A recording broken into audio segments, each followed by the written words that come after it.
بسم اللہ الرحمن الرحیم۔ حضرت ابوبکر صدیق رضی اللہ تعالی عنہ۔ عنوان: سادگی و انکسار۔ خلافت کے عظیم ترین منصب پر فائز ہونے کے باوجود صدیق اکبر رضی اللہ تعالی عنہ کی سادگی اور انکسار کا یہ عالم تھا کہ ہمیشہ خدمت خلق میں مشغول و منہمک رہا کرتے، خود اپنے ہاتھوں سے بلا جھجک دوسروں کے روزمرہ کے کام کاج کر دیا کرتے، بے کسوں کی دستگیری اور ضرورت مندوں کی خبرگیری کو انہوں نے تا حیات اپنا شیوہ و شعار بنائے رکھا۔ حضرت عمر بن خطاب رضی اللہ تعالیٰ عنہ فرماتے ہیں: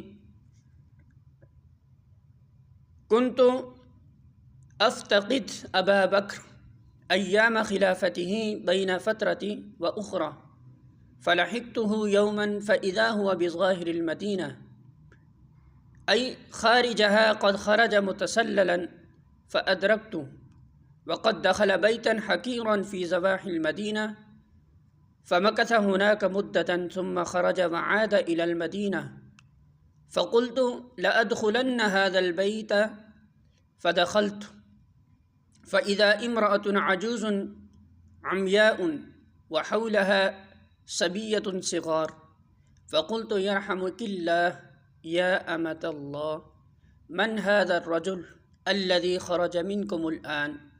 قالت إنه ليتردد علينا ووالله إني لا أعرف.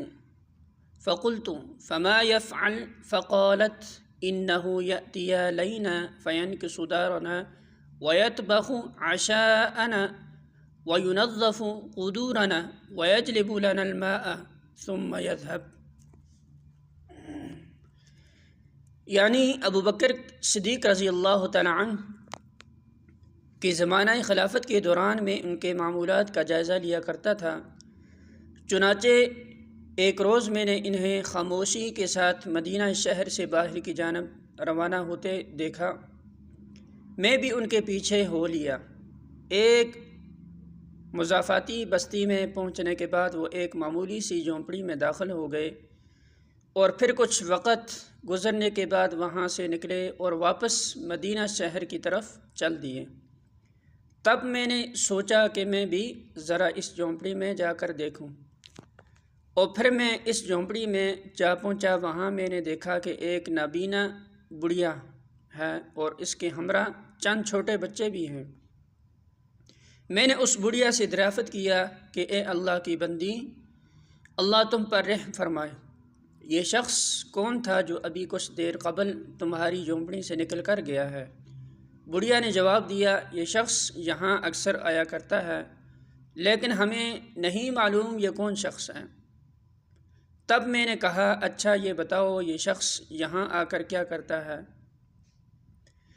اس پر بڑھیا نے کہا، یہ ہماری اس جھونپڑی میں جھاڑو لگاتا ہے، صفائی کرتا ہے اور ہمارے لیے پانی بھرتا ہے، ہمارے لیے کھانا بھی تیار کرتا ہے اور پھر ہمارے برتن مانجتا ہے اور بس واپس چلا جاتا ہے۔